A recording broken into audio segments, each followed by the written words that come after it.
సంతోషంగా శివుణ్ణి కీర్తించిన వాడు, అందుకే పోతన గారు అంటారు, చేతులారంగ శివుని పూజింపడేని నోరు నొవ్వంగ హరికీర్తి నుడువడేని దయయు సత్యంబు లోనుగా తలపడేని కలుగనేటికి తల్లుల కడుపు చేటు. తత్వం అర్థం కాని వాడికి శివుడు ఒకడు, విష్ణువు ఒకడు. తత్వం అర్థమైన వాడికి రెండూ శాశ్వతమైనవి. రెండుగా ఉన్న ఒకటి శాశ్వతంగా. అందుకని విష్ణువు శాశ్వతుడు, శివుడు శాశ్వతుడు. మీకు ఇప్పుడు అర్థమైందని నేను అనుకుంటున్నాను. అందుకని నేను ఇప్పుడు అది ప్రస్తుత అవసరం అయినా కాకపోయినా నలుపు శాశ్వతత్వాన్ని కూడా మీకు ఒకసారి చూపించడానికి అవకాశం తీసుకున్నాను. కాబట్టి కర్పూర గౌరార్ధ శరీరకాయ, ఆయన శాశ్వతుడయ్యాడు శివుడు. మీరు అర్ధనారీశ్వర స్తవం పరంగా వినండి. విన్నప్పుడు ఇందులో ఒక గమ్మత్తుంది. అమ్మవారి పరంగా చెప్పినప్పుడు ఏం చెప్పారంటే, ఆయన ప్రీతిని గెలుచుకోవడాన్ని ప్రధానంగా చెప్పారు శంకరాచార్య వారు. శాంపేయ గౌరార్ధ శరీరకాయై. ఆవిడెందుకు పుచ్చుకుంది ఆ రంగు, సంపంగిపూ రంగు? పరమశివుడి కన్నా తానేమి తక్కువగానను కాను సుమా అనిపించుకోవడానికి. దాంపత్యంలో భర్త మనసు నిండిపోవాలి తప్ప, భర్త మనసు నిండడంలో కొంత జాగా ఎవరికో మిగిలే అవకాశాన్ని భార్య ఇవ్వకూడదు. అందులోకి ఎవరూ ప్రవేశించడానికి చోటు ఉండకూడదు. నిండిపోగలగాలి తనతో. అది ఎలా వస్తుందంటే అనువర్తించడము చేత వస్తుంది. అనువర్తించుట అంటే ఆయనతో కలిసి నడుస్తుంది ఆయన వెనక. ఆయనకి సంబంధించినటువంటి సమస్తాన్ని ఎప్పుడూ ఆలోచిస్తూ ఉంటుంది. ఎప్పుడూ ఆలోచించడం అంటే ప్రయత్నపూర్వకంగా కాదు, ఆలోచించడమే తన పరమావధిగా మార్చుకుంటుంది. ఆలోచన ఎప్పుడు ఉంటుంది? ఊపిరి ఉంటే. ఊపిరి వలన మనసు, మనసు కదలిక ఆలోచన. ఆమె ఊపిరి ఆయన, ఆయన ఊపిరి వేదం. ఇప్పుడు మీరు బాగా పట్టుకున్నారో లేదో, ఆమె ఊపిరి తీస్తే ఆమె మనసు కదిలితే పరమశివుడి గురించే కదులుతుంది. ఎప్పుడూ ఆయన గురించే ఆలోచిస్తుంది. ఆయన తన విషయంలో అసంతృప్తి ఏ విషయంలోనూ పొందకూడదు, అంత అనువర్తిస్తుంది. ఆయన సంతోషంగా ఉండాలి, ఎంతో సంతోషించాలి నా వల్ల. అందులో వెనకబాటుతనం అన్న దాన్ని అంగీకరించదు. అనువర్తించడం భార్య లక్షణం. అర్ధనారీశ్వర స్తోత్రం చదివి ఏమర్థం చేసుకుని కుటుంబాన్ని పండించుకోమని శంకరాచార్యులు వారి సందేశం. అంటే ఏ భార్య భర్త పాదములను అనువర్తించిందో ఆమె భర్త గుండెలలోకి చేరుతుంది. పార్వతీదేవి పరమశివుణ్ణి ఇలా అనువర్తించింది, దేహార్థ భాగాన్ని పొందింది. లక్ష్మీదేవి ఎప్పుడూ శ్రీ మహావిష్ణువు కాళ్ళ దగ్గర కూర్చుని పాదములు ఒత్తింది. ఆయన అడగలేదు, నువ్వు నా కాళ్ళు పడుతూ కూర్చొని. ఎప్పుడు చూడండి లక్ష్మీదేవి పాద సంవాహనం చేస్తుంది, కాళ్ళు ఒత్తుతుంది. అంత కాళ్ళు పీకులా ఏమి శ్రీ మహావిష్ణువుకి?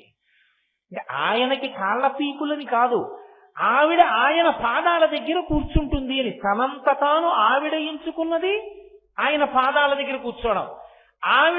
ఆయన కూర్చోపెట్టుకున్నది గుండెల్లో.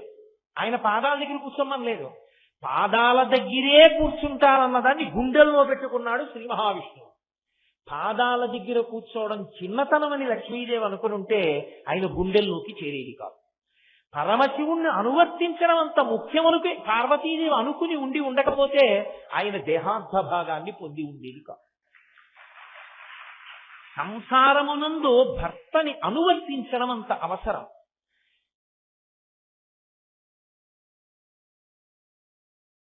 శివశిత్యాయుక్తో యది భవతి శక్త ప్రభవితుం నచేదేవం దేవో నఖల కుశల స్పందితుమపి. స్పందితుమపి అన్నారు తప్ప కదలికకి సంబంధించి చలనం అన్న మాట ఆయన వాడలేదు. కారణం ఏంటంటే ఆవిడ ఆయనలో సంకల్ప రూపంగా ఉంటుంది. సంకల్పము ముందు లోపల నా మనసుని కదుపుతుంది, బుద్ధి చేత నిర్ణయించి ఇస్తుంది, అప్పుడు నా శరీరం కదులుతుంది. ఈ కదలికలకి మొదటి కదలిక ఏదంటే స్పందన.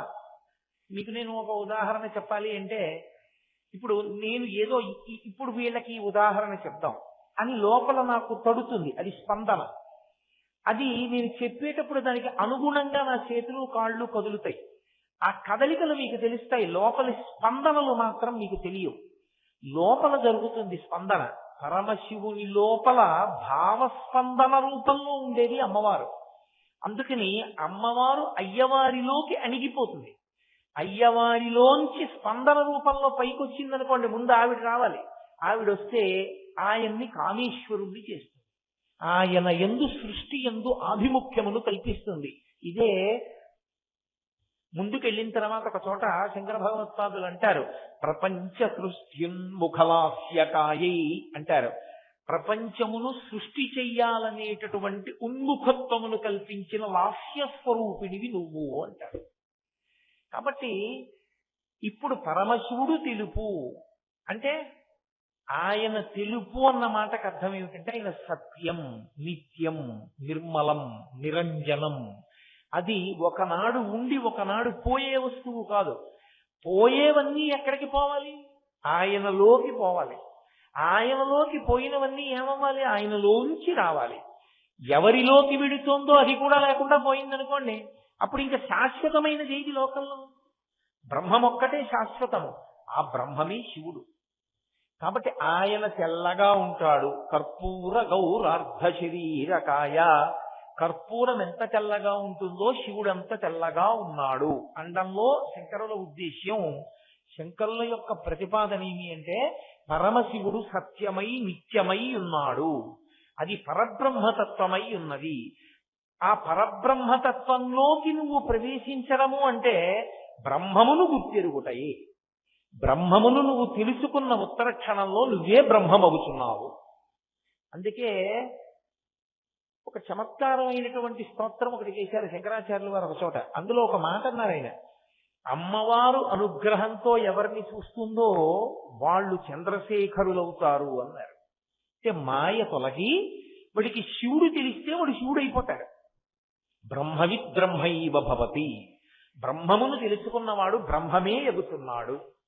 కాబట్టి శివుడు తెల్లగా ఉన్నాడు అన్న మాటలో అర్థం ఏమిటి అంటే పైకి మనసు పట్టుకోవడానికి ఒక ఆలంబనం కావాలి కాబట్టి శివుడు తెల్లగా ఉన్నాడు.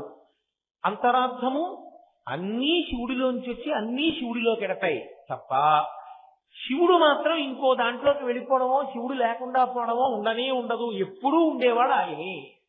అందుకే ఆయన వాడేటటువంటివి అన్నీ తెల్లగా ఉంటాయి. మీరు చూడండి, ఆయన ఎక్కే ఎద్దు తెలుపు, ఆయన రాసుకునేటటువంటి విభూతి తెలుపు, ఆయన ఉండేటటువంటి కైలాస పర్వతం తెలుపు, ఆయన మెడలో వేసుకునేటటువంటి పుర్రెల మాల తెలుపు, ఆయన రంగు తెలుపు, అన్నీ తెలుపు.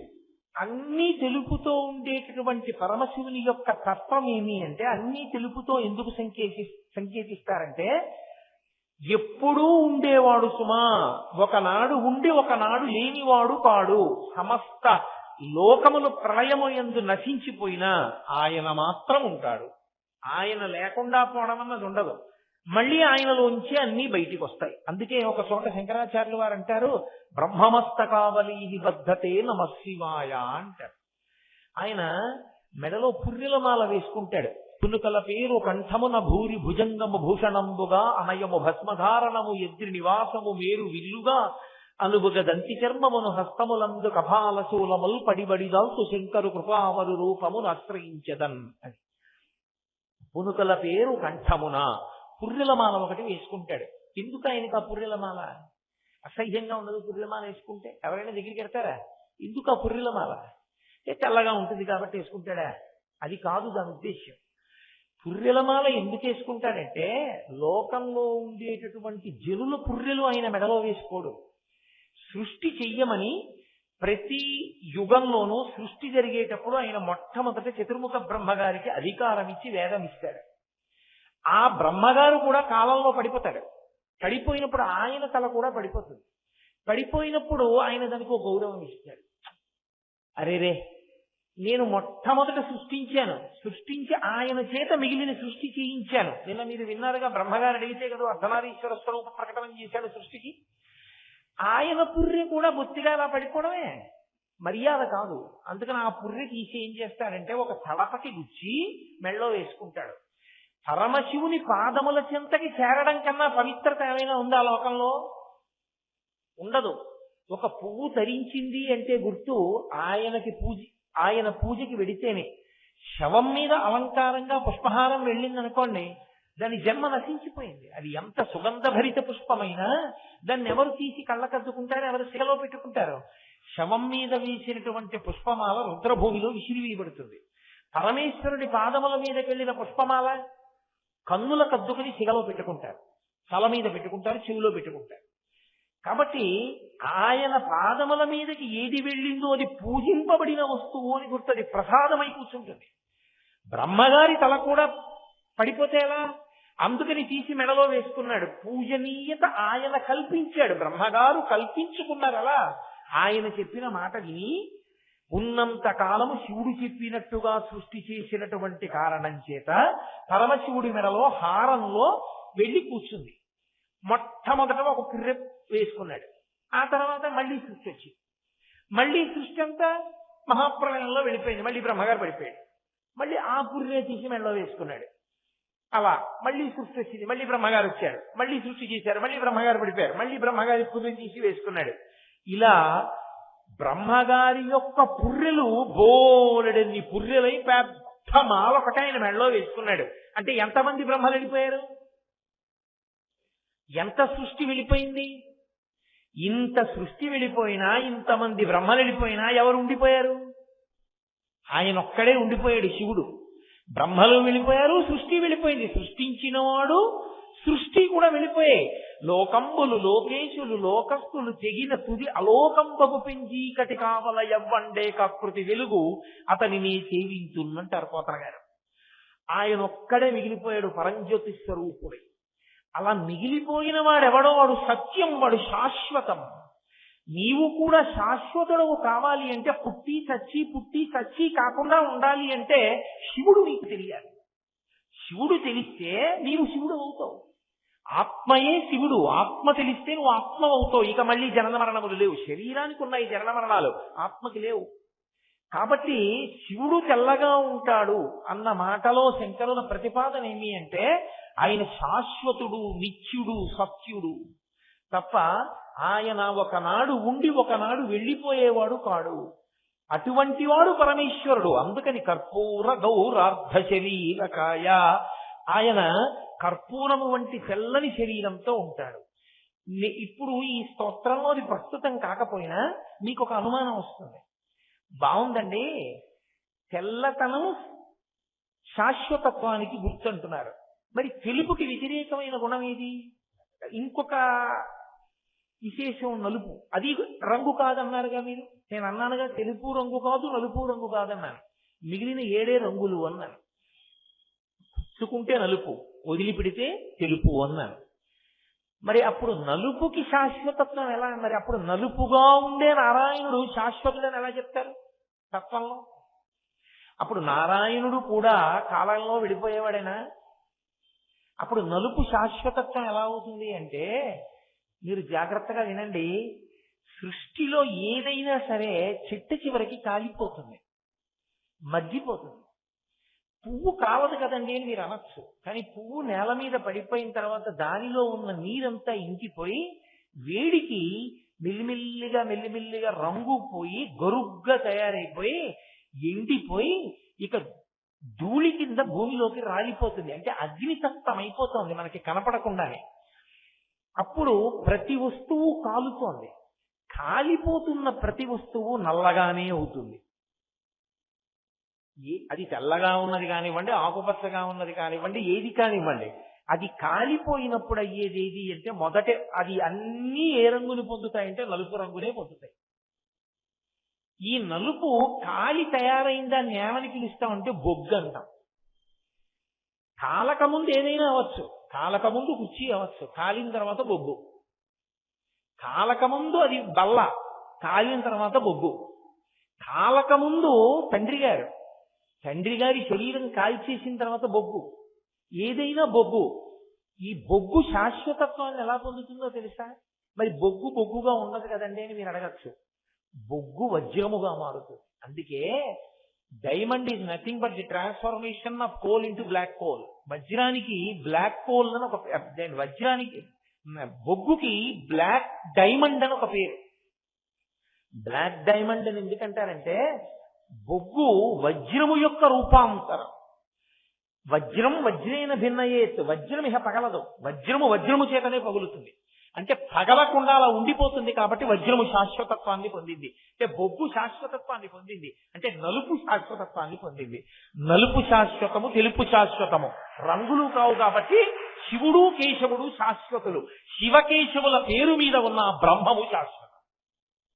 అందుకని నలుపుకి తెలుపుకి అంత గొప్పతనం వచ్చింది. అథవా అర్థం చేసుకున్న వాడికి శివకేశవుల మధ్య భేదం లేదు. సంతోషంగా శివుణ్ణి కీర్తించిన వాడు, అందుకే పోతన గారు అంటారు, చేతులారంగ శివుని పూజింపడేని, నోరు నొవ్వంగ హరికీర్తి నుడువడేని, దయయు సత్యంబు లోనుగా తలపడేని, కలుగనేటికి తల్లుల కడుపు చేటు. తత్వం అర్థం కాని వాడికి శివుడు ఒకడు, విష్ణు ఒకడు. తత్వం అర్థమైన వాడికి రెండూ శాశ్వతమైనవి. రెండుగా ఉన్న ఒకటి శాశ్వతంగా. అందుకని విష్ణువు శాశ్వతుడు, శివుడు శాశ్వతుడు. మీకు ఇప్పుడు అర్థమైందని నేను అనుకుంటున్నాను. అందుకని నేను ఇప్పుడు అది ప్రస్తుత అవసరం అయినా కాకపోయినా నలుపు శాశ్వతత్వాన్ని కూడా మీకు ఒకసారి చూపించడానికి అవకాశం తీసుకున్నాను. కాబట్టి కర్పూర గౌరార్ధ శరీరకాయ, ఆయన శాశ్వతుడయ్యాడు శివుడు. మీరు అర్ధనారీశ్వర స్తవం పరంగా వినండి. విన్నప్పుడు ఇందులో ఒక గమ్మత్తుంది. అమ్మవారి పరంగా చెప్పినప్పుడు ఏం చెప్పారంటే ఆయన ప్రీతిని గెలుచుకోవడాన్ని ప్రధానంగా చెప్పారు శంకరాచార్యులు వారు.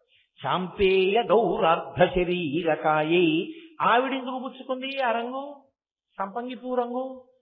పరమశివుడి కన్నా తానేమి తక్కువగానను కాను సుమా అనిపించుకోవడానికి.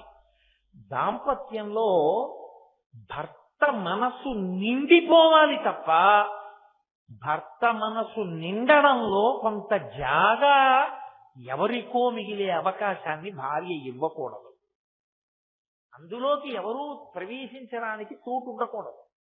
నిండిపోగలగాలి తనతో. అది ఎలా వస్తుందంటే అనువర్తించడము చేత వస్తుంది. అనువర్తించుట అంటే ఆయనతో కలిసి నడుస్తుంది. ఆయన వెనక ఆయనకి సంబంధించినటువంటి సమస్తాన్ని ఎప్పుడూ ఆలోచిస్తూ ఉంటుంది. ఎప్పుడూ ఆలోచించడం అంటే ప్రయత్నపూర్వకంగా కాదు, ఆలోచించడమే తన పరమావధిగా మార్చుకుంటుంది. ఆలోచన ఎప్పుడు ఉంటుంది? ఊపిరి ఉంటే. ఊపిరి వలన మనసు, మనసు కదలిక ఆలోచన. ఆమె ఊపిరి ఆయన ఊపిరి వేదం.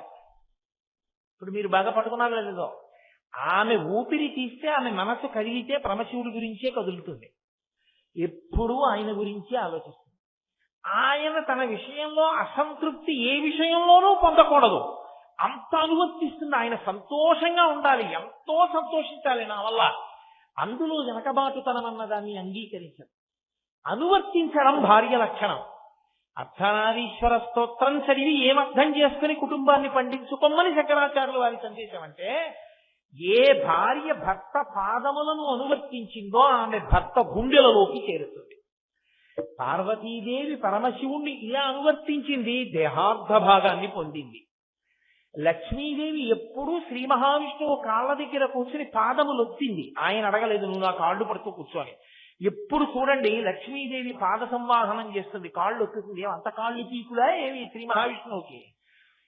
ఆయనకి కాళ్ళ పీకులని కాదు, ఆవిడ ఆయన పాదాల దగ్గర కూర్చుంటుంది అని. తనంత తాను ఆవిడ ఎంచుకున్నది ఆయన పాదాల దగ్గర కూర్చోవడం.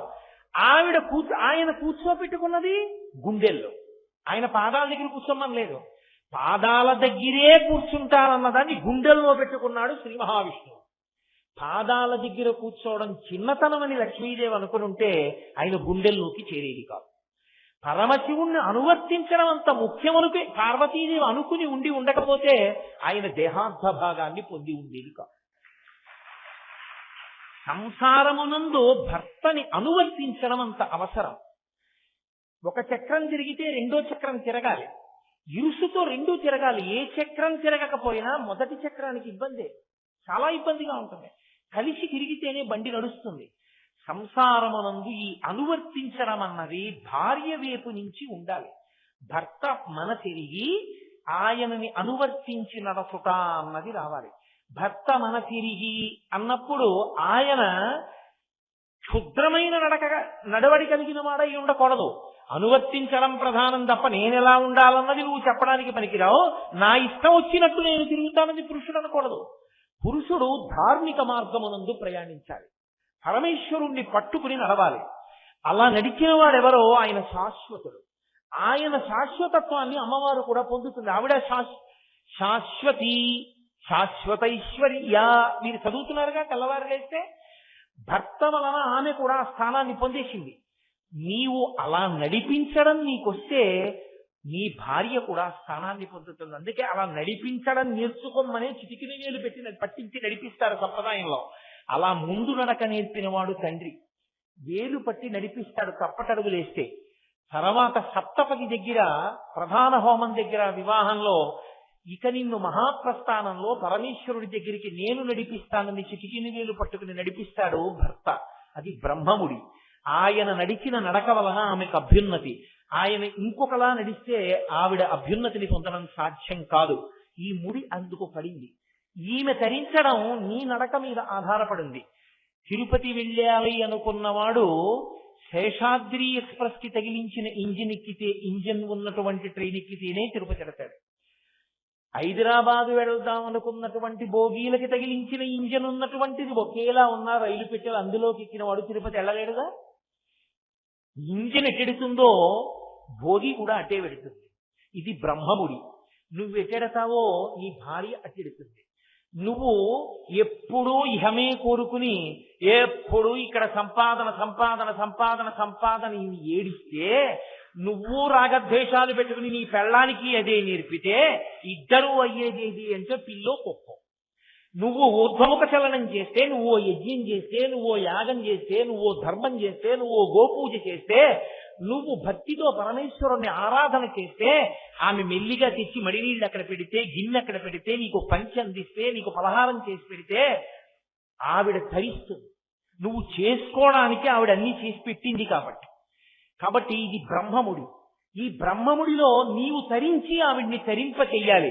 అందుకు వచ్చావు గృహస్థాశ్రమంలోకి. తప్ప కేవలము భోగానుభవమే కాదు, భోగానుభవము ఉండి ఇది పెద్ద సుఖమా అన్న వైరాగ్యమును పొందడానికి ప్రయోగశాల గృహస్థాశ్రమము. ఇంద్రియములు సుఖాన్ని అడుగుతుంటాయి, అవి అడగకుండా ఉండవు. ఇంద్రియాల పని ఏమిటి అంటే సుఖమే. అవి ఎప్పుడూ కూడా దుఃఖాన్ని అడగవు. ఎప్పుడైనా ప్రయత్నపూర్వకంగా రోహిణీ కార్తిలో మీకు ఏసీ రూమ్ ఇచ్చారనుకోండి, ఇందులోంచి బయటికి వెళ్ళి ఎండలో నిల్చుందాం అంటుందా? ఒక్కనాటికి అందులో ఏసీ రూమ్ లోనే ఉందాం అంటుంది. అది ఎప్పుడూ సుఖాన్ని అడుగుతుంది. అది సుఖాన్ని అడుగుతున్నా ప్రయత్నపూర్వకంగా నువ్వు పరమేశ్వరుని యొక్క ఆరాధన యందు నీ శరీరము ఖేదపడడానికి సిద్ధపడితే దీన్నే పెట్టుబడి పెట్టాలి. అందుకే వేదాంతంలో ఒక మాట ఉంది, ఇది పెట్టుబడి. మీరు చూడండి, ఒక ఐశ్వర్యవంతుడు ఉంటాడు, ఆయనకు కొడుకు ఉంటాడు. కొడుక్కి తండ్రి తను సంపాదించిన ఐశ్వర్యం అంతా ఇచ్చేసి వ్యాపారం చేసుకోరా అండవు.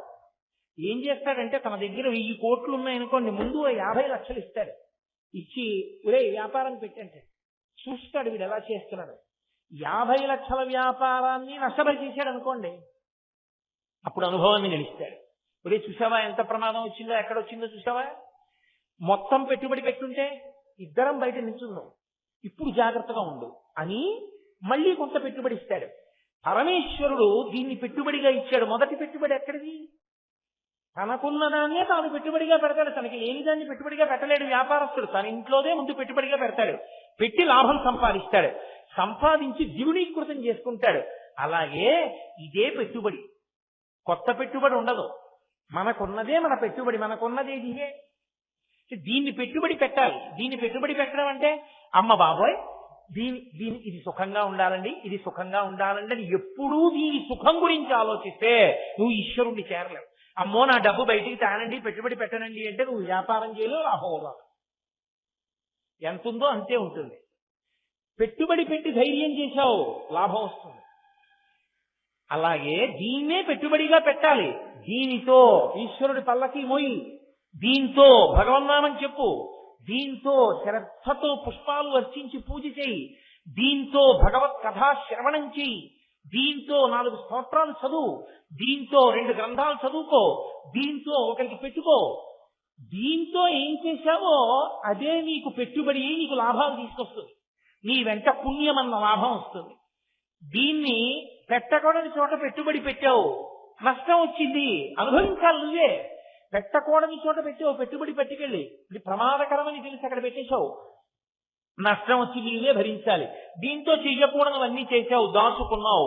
ఒక్కనాడు భగవంతుడి గురించి మాట్లాడలేదు, ఒక్క స్తోత్రం చెప్పలేదు, ఒక నామం చదవలేదు, జీవితం మొత్తం మీద ఒక్కనాడు ఈశ్వరుడి పల్లకి నీ భుజాన పట్టింది లేదు, ఒక్కనాడు గురువు గారి పాదాల దగ్గర వంగి నమస్కారం చేసింది లేదు, ఒక్కనాడు పెద్దల దగ్గర ఒక విషయం తెలుసుకుందామన్న తాపత్రయం లేదు. నువ్వు దీన్ని పెట్టుబడిగా పెట్టుకుని నువ్వు పట్టుకెళ్లేదంతా నష్టమే. హీనోపాధులలోకి వెళ్ళిపోవడానికి కావలసిన పాపాన్ని మూటకట్టుకుంటాం. కాబట్టి దీన్ని పెట్టుబడిగా పెట్టి ముందు నడవడం నేర్పవలసిన వాడు భర్త. అందుకు నీ పెద్దవాడిని ఇస్తారు. యోమే భర్త సమే గురువు, భర్త గురువు అవుతాడు. ఎందుచేత గురువు శిష్యుల్ని ఎలా తరింపచేస్తాడో భర్త భార్యను అలా తరింపచేస్తాడు. ఆయన సత్పురుషుడు అనుకోండి, ఆయన సంధ్యావందనం చేసుకుని పూజ చేసుకుని బయటికి వస్తే 2 ఇడ్లీలు పెట్టింది ఆవిడ. ఇప్పుడు ఆయన చేసుకున్నటువంటి పుణ్యంలో భాగం ఆవిడికి పడింది. ఆయన దుర్మార్గ పనులు చేశాడు, అయినా ఆవిడ ఆయనకి 2 ఇడ్లీలు పెట్టింది. ఇప్పుడు ఆవిడ తరిస్తుంది పతివ్రతగా. మండోదరి తరించి రావణుడు పాడైనట్టు, కానీ నువ్వు తరించలేవు. కాబట్టి నువ్వు తరించడం ముందు నేర్చుకోవాలి. కానీ ఇందులో ఉన్న ఇబ్బంది ఏమిటంటే ఆవిడ తరిస్తుంది, కానీ పేరు ప్రఖ్యాతి ఉండవు. సీతమ్మ పేరు మీద దేవాలయం ఉంటుంది, మండోదరికి దేవాలయం ఉందా? మండోదరి సీతమ్మ ఎంతటి మహాపతివ్రతయో, సీతమ్మ ఎంతటి సౌందర్య రాశియో, అంతటి మహాపతివ్రత, అంతటి సౌందర్య రాశి. గుడి ఎందుకు లేదు? రావణుడి భార్య కనుక. సరి అయిన భర్త దొరకడం ఎంత అవసరమో, భర్తని భార్య అనువర్తించడం ఎంత అవసరమో, భార్య మాట అవసరమైనప్పుడు భర్త వినడం ఎంత అవసరమో, భర్త మాట భార్య వినడం ఎంత అవసరమో, ఎక్కడ ఒకళ్ళనొకళ్ళు దిద్దుకుంటూ ఎంత జాగ్రత్తగా ఉండాలో నేర్పుతుంది. ఆ సమన్వయం లేదనుకోండి, అర్థం లేదంటే. ఒక కారు వర్షంలో వెళ్ళిపోతుంటే ముందున్న అద్దాన్ని తుడుస్తాయి 2 ఆ ఊసల్లాంటి వచ్చే అద్దం మీద, ఎంత అందంగా తుడుస్తాయో మీరు చూడండి. అవి 2 ఒకదాన్నొకటి చదువుకుంటున్నాయా, చదువుకూత పెడుతున్నాయా అన్నట్టు ఉంటాయి. 2 ఇలా పెడతాయి, మళ్ళీ ఇది బయలుదేరేటప్పటికి ఇది ఇలా పెడుతుంది. ఏ ఒక్క క్షణంలోనూ 2 కలుసుకోవడం మాత్రం కలుసుకోవు, కొట్టుకోవు. అలా ఉన్నాయి కాబట్టి అద్దం తురవబడుతూ లోపల కూర్చున్నవాడు క్షేమంగా వెళ్ళిపోతున్నాడు. ఏది ఎప్పుడు ఎక్కడ ఎలా కదలాలో అలా కదలడంలోనే అందం ఉంది. రైలు పట్టాలు కలుసుకునే ప్రయత్నం చేస్తే పాడైపోతాయి. అలాగే పరిగెత్తాలి. ఏది ఎలా పరిగెత్తాలో అలాగే పరిగెత్తాలి. దాంపత్యం కూడా అలాగే పరిగెత్తాలి. భార్య చెప్పిన మాట మంచిదన్ననాడు భర్త వినాలి, భర్త చెప్పినది మంచి మాట అన్ననాడు భార్య వినాలి. ఈ ఒండరులు ఒకరినొకరు దిద్దుకుంటూ ఈశ్వర పథంలో ప్రయాణం ప్రారంభించాలి. అది ఎప్పటికీ నీకు చేత కాలేదు, నీ గృహస్థాశ్రమం ఎందుకు పనికి రాకుండా పోయింది. ఈ అన్యోన్యత, ఈ నడక నీకు రావాలంటే వాళ్ళిద్దరూ ఎలా తరిస్తున్నారో చూడు. ఆది కుటుంబంగా ఉంది. నిజంగా వాళ్ళకి తరించవలసిన అవసరం ఉందా అంటే ఇప్పుడు మీరు ఒక విషయాన్ని అందులో కనిపెట్టాలి. పరమశివుడు బయటి భూషణముల చేత అందగాడు కాడు. ఆయన దేని చేత అందగాడు? ఆయన రంగు చేత అందగాడు. రంగు సహజమైనది, శీలము సహజమైనది. శీలం అంటే స్వభావము, స్వభావము అంటే పుట్టుకతో వచ్చిన బుద్ధి. అందుకే పుట్టుకతో బుద్ధి ఎటువంటిది వస్తుందోననే గర్భ సంస్కారం చేస్తారు. కడుపులో ఉన్న పిల్లవాడికి వాడి ఉపాధితో పాటుగా వాడికి స్వభావం అబ్బుతుంది. ఆ స్వభావం దుష్ట స్వభావం అయితే వంశమంతా పాడైపోతుంది. అందుకని వాడి స్వభావంలో మార్పు వచ్చి వాడు మంచివాడిగా ఉండాలని గర్భ సంస్కారములు అని కొన్ని సంస్కారములు చేస్తారు. సీమంతోన్నయనం దగ్గర మొదలుపెట్టి ఎన్నో సంస్కారములు చేస్తారు. పిల్లవాడు పుట్టే వరకు జాతకర్మాదులు కూడా అందుకే ఉద్దేశింపబడ్డాయి. కాబట్టి పురుషుడికి నిజమైన అందమేది అంటే పురుషుడు వేసుకున్న బట్టలు, పురుషుడు వేసుకున్న నగలు ఇవి కావు పురుషుడికి అందం. పురుషుడి యొక్క అందం అంతా ఎక్కడుందంటే ఆయన భక్తిలో, ఆయన గుణంలో, ఆయన శీలంలో, ఆయన జ్ఞానంలో అందం ఉంది. స్త్రీకి అందం అంతా ఎక్కడుంది? భర్తని అనుగమించడంలో ఉంది. ఇది అందం, ఇది సౌందర్యం, ఇది దాంపత్యం. కాబట్టి ఆయన చాంపేయ గౌరార్ధ శరీరకాయై కర్పూర గౌరార్ధ శరీరకాయ ధమ్మిల్లకాయై చ జటాధరాయ ఇక్కడ ఏం చెప్తే అక్కడ చెప్తుంటారు, అమ్మవారికి ఏం చెప్పారో శివుడు ఇందని చెప్తుంటారు. మీకు ఈ శ్లోకాల్లో ఒక విచిత్రం ఉంటుంది. సరిగా అర్థం చేసుకోకుండా మీరు ఈ శ్లోకాలని కానీ చూస్తే ఏమవుతుందో తెలుసా అండి? అమ్మవారికి అయ్యవారు ఎందుకు పనికి మాలినవాడు అన్నట్లు అర్థం అవుతుంది. అలా అర్థమైంది అంటే నీకు అసలు బతకడమే అర్థం కాలేదు అని. ఈ శ్లోకం ఇచ్చి తాత్పర్యం చెప్పు అన్నారనుకోండి, ఇలా అర్థం అవుతోంది అండి అన్నారనుకోండి. ఎందుకంటే ఇక రెండో శ్లోకం నుంచి అగ్ని పరీక్ష పెడతారు శంకరాచార్యులు గారు. మీకు చూపిస్తాను నేను ఆ విషయాన్ని. ఆవిడ చాలా గొప్పది, ఆయన పనికి మాలినవాడు అన్నట్టుగా ఉంటుంది. లోకంలో భగవద్భక్తి తత్పరుడై ధార్మికమైనటువంటి నడవడి ఉన్నవాడు పనికి మాలిన వాడి కిందే కనపడతాడు లోకానికి. ఆయన రూపాయి లంచం పుచ్చుకోడు, ఆయనకి సంపాదన మీద ఆశ లేదు, ఆయనకి భగవంతుడు కావాలి, ఆయనకి ఎప్పుడూ ధార్మికమైన నడవడి కావాలి, ఆయనకి సత్యం కావాలి. ఇవి ఆయన గుణములు. ఈ గుణములు లోకానికి అర్థం కావు. ఏమిటో ఆయన అలా ఉంటాడేంటండి, అవి భార్యకు అర్థం అవ్వాలి. ఆయన అందం భార్యకు అర్థం కావాలి. నీకేం తెలుసు మా ఆయన ఎటువంటి వాడు, మహానుభావుడు. ఎందుకంటే లోకం ఏం చేస్తుందో తెలుసా? ఏమిటో మీ ఆయనకి గడుచుతనం లేదే, అందరూ సంపాదించట్లా ఏమిటి, ఒక రూపాయి సంపాదన లేదు, ఏమీ లేదు, ఎప్పుడా పరమేశ్వరుడు పరమేశ్వరుడు పరమేశ్వరుడు అంటూ ఉంటాడు అంటారు. ఆమె అదే నా అదృష్టం, ఆయన గురించి నీకేం తెలుసు నాకు తెలుసు అందనుకోండి, అది చాలు పురుషుడికి, అది వాడి ఐశ్వర్యం. ఆయనకి ఆయన గొప్పతనం తెలిసున్నా ఆవిడికి అర్థం కాలేదనుకోండి, ఆయన దరిద్రుడు. ఎందుకంటే నిత్యపూర్వుతుంది ఇంట్లో. ఆయన గొప్పతనం ఆవిడికి అర్థమైంది, నీకు అర్థం కావాలంటే అమ్మవారి అనుగ్రహం ఉంటేనే అర్థం అవుతుంది, లేకపోతే ఆయన అర్థం కాండి. శ్లోకాలన్నీ అలాగే పెడతాయి. తత్వత ఎలా ఉండాలో అలాగే ఉంటాయి, దాంపత్యం ఎలా ఉండాలో అలాగే ఉంటాయి. ఎందుకనంటే తల్లికి కూడా తెలియనివి భార్యకే తెలుస్తాయి. నేను మన్నింపబడేదను కాక నేను ఒక పరమ సత్యాన్ని చెప్తున్నాను అని మీరు గుర్తుపట్టాలి. తల్లి కొన్నాళ్ల వరకే పిల్లాన్ని పెంచుతుంది, తర్వాత ఆయన మాట తీరులో, ఆయన మనసులో, ఆయన భావాలలో ఆయన ఎలా ఉంటాడో, ఏ వేటి పట్ల ఆకర్షితుడవుతూ ఉంటాడో, ఎక్కడ మాట తూల్తాడో, ఎక్కడ నిగ్రహించుకుంటాడో అన్నీ తెలిసేది భార్యకే. అటువంటి భార్య, ఇటువంటి భర్త నాకు లభించడం నా అదృష్టం, ఎన్ని జన్మలెత్తినా ఆయనకే ఇల్లాలినవుతాను అని ఒక మాట అంజనుకోండి, ఆయన జన్మ ధరించిపోయిందని. భార్య స్థానం అంత గొప్పదండి లోకంలో. అందుకే శంకరాచార్యులు వారి శ్లోకాలు అలా ఇస్తారు. నీకు కాదు అర్థం అవ్వవలసింది అమ్మవారికి, అమ్మవారికి అర్థమైతే నీకు అర్థమైంది. ఇప్పుడు నువ్వు కూడా అలా ఉండడం అలవాటు చేసుకుని దాంపత్యం పరిచయం. ధమ్మిల్లకాయైత జటాధరాయ, అమ్మవారిది ధమ్మిల్లం. ధమ్మిల్లము అన్న మాటకు అర్థం ఏంటంటే సంస్కృతంలో సంస్కరింపబడి ముడివేయబడిన జుత్తు అని అర్థం. సంస్కరింపబడుట అంటే ముద్దలుగా కానీ చిక్కులుగా కానీ విరబోసి కానీ ఉండకూడదు. దాన్ని సంస్కరించడము అంటే దువ్వెన పెట్టి చక్కగా దువ్వుకుని తలకి ఏదో సుగంధ భరితమైనటువంటి ద్రవ్యాన్ని రాసుకుని అలది ఆ కొప్పుగా, కబరీబంధము అంటారు, కొప్పుగా వేసుకుని ఉండాలి. ఇప్పుడు ఆ కొప్పుని కొప్పుగా విడిచిపెట్టకూడదు, అలంకృతమై ఉండాలి. సిగలో పువ్వులు ఉండాలి, ముందు భాగంలో బొట్టు ఉండాలి. ఇక్కడ బొట్టు పెట్టి ఇక్కడ బొట్టు పెట్టుకోవాలా అంటే మొట్టమొదట ఆడదానికి ఎప్పుడు చెరిగిపోని బొట్టు ఎక్కడ అంటే ఇక్కడ. ఈ బొట్టు మరుగున పడుతుంది, ఒక్కొక్కప్పుడు చెమట పట్టినప్పుడు, స్నానం చేసినప్పుడు మరుగున పడుతుంది. ఎప్పుడూ మరుగున పడకుండా ఉండేది.